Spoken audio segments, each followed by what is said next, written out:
Ikalawang Hari, Kabanata 11. Nang marinig ni Ezekias ang ipinapasabi ni Haring Sennacherib ng Assyria, pinunit niya ang kanyang kasuotan.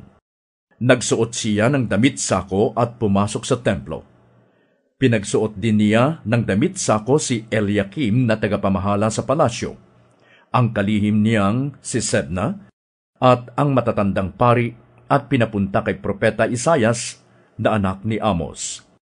Ipinasabi niya, "Ngayon ay araw ng kahirapan, kaparusahan at kahihiyan.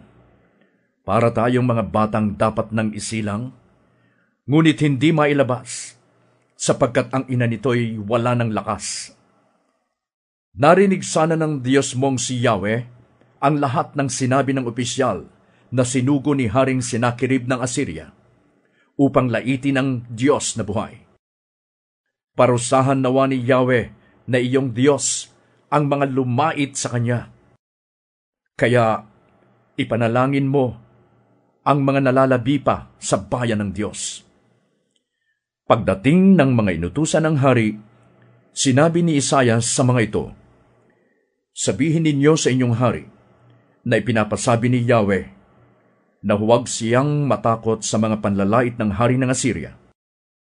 Magpapadala si Yahweh ng masamang balita sa hari ng Assyria, at ito'y babalik sa kanyang lupain, at doon na siya ipapapatay ni Yahweh." Umuwi na ang opisyal ng Assyria nang mabalitaan niya na umalis na sa Lakis ang hari ng Assyria. Nang siya ay makabalik, nadatnan niya na sinasalakay nito ang Libna. Dumating noon ang balita sa hari ng Assyria na sila'y lulusubin ni Haring Tirhaka ng Ethiopia, kaya nagsugo siya uli kay Ezekias at ipinasabi ang ganito, "Huwag mo nang dayain ang iyong sarili, na sa pamamagitan ng pananalig mo sa iyong Diyos ay maliligtas ang Jerusalem sa kamay ng hari ng Assyria.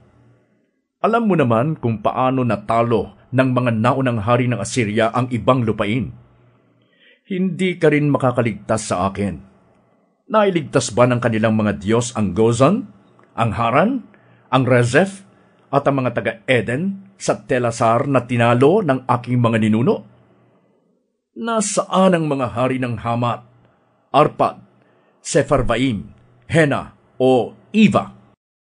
Binasa ni Ezekias ang sulat na ibinigay sa kanya ng mga sugo ni Sennacherib. Pagkatapos, pumasok siya sa templo at inilatag ang sulat sa harapan ni Yahweh. Nanalangin si Ezekias ng ganito, "Yahweh, Diyos ng Israel na nakaluklok sa trono sa ibabaw ng mga kirubin, kayo lamang ang Diyos sa lahat ng kaharian sa ibabaw ng lupa. Kayo ang lumikha ng langit at lupa. Pakinggan po ninyo ako, Yahweh. Narinig ninyo ang pag-alipustan ni Sennacherib sa inyo. Diyos na buhay. Alam po namin, Yahweh, na marami ng bansang winasak ang mga hari ng Assyria. Nagawa nilang sunugin ang mga Diyos ng mga bansang iyon, sapagkat hindi naman talagang Diyos ang mga iyon, kundi mga kahoy at batong inanyuan ng mga tao. Kaya ngayon, Yahweh, iligtas po ninyo kami kay Sennacherib para malaman ng buong daigdig na kayo lamang ang kaisa-isang Diyos." Nagpadala ng sugo si Isaias kay Ezekias at ipinasabi ang ganito, "Ipinapasabi ni Yahweh, ang Diyos ng Israel, na narinig niya ang panalangin mo tungkol sa hari ng Assyria. Ito naman ang sinasabi ni Yahweh tungkol kay Sennacherib. Pinagtatawanan ka, Sennacherib, ng anak ng Zion. Kinukutya ka at nililibak. Inaalipusta ka ng lunsod ng Jerusalem. Sino ba ang iyong nilalait at pinagtatawanan at hinahamak ng iyong pagsigaw? Hindi mo na ako iginalang, ang banal na Diyos ng Israel. Ang paghamak mo kay Yahweh ay ipinahayag ng iyong mga sugo. Ang ipinagmamalaki mo'y maraming karwahe na kayang akyatin ang matataas na bundok ng Lebanon. Pinagpuputol mo ang malalaking cedar at mga piling sipres doon. Napasok mo rin ang liblib na lugar. Makapal na gubat ay iyong ginalugad.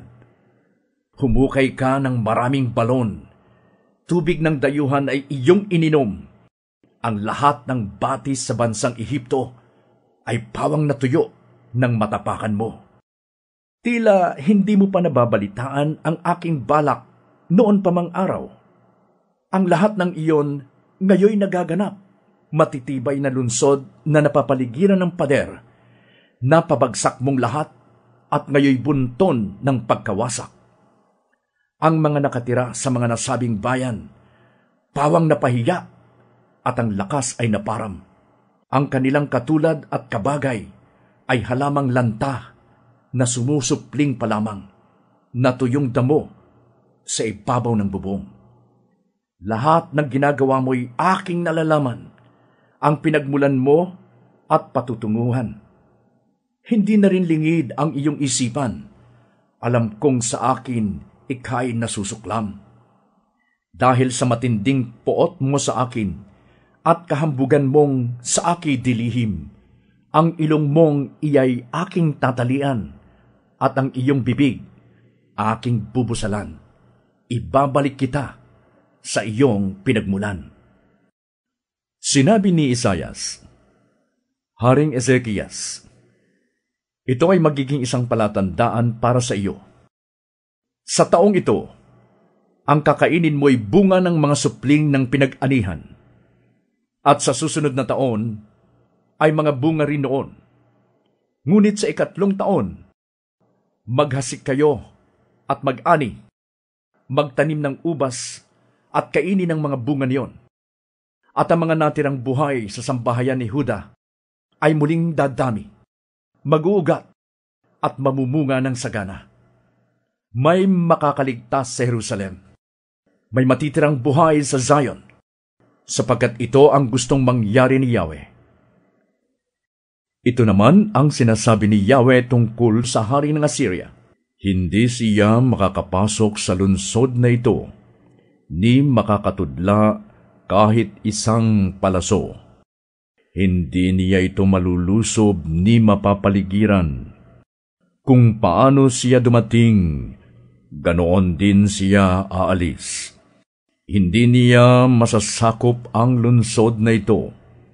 Ipagtatanggol ko at ililigtas ang lunsod na ito alang-alang sa aking karangalan at alang-alang sa aking pangako kay David na aking lingkod. Nang gabing iyon, pinasok ng anghel ni Yahweh ang kampo ng mga taga-Assyria at 185,000 kawal ang pinatay nito. Kinabukasan, nang bumangon ang mga hindi napatay, nakita nilang naghambalang ang mga bangkay. Kaya nagmamadaling umuwi sa Ninive si Haring Sennacherib. Minsan, nang si Sennacherib ay nananalangin sa templo ng Diyos niyang si Nisroch, pinatay siya sa pamamagitan ng tabak ng 2 niyang anak na sina Adramelech at Sarezer. Pagkatapos, nagtago ang mga ito sa lupain ng Ararat. At si Esarhaddon ang humalili sa kanyang amang si Haring Sennacherib.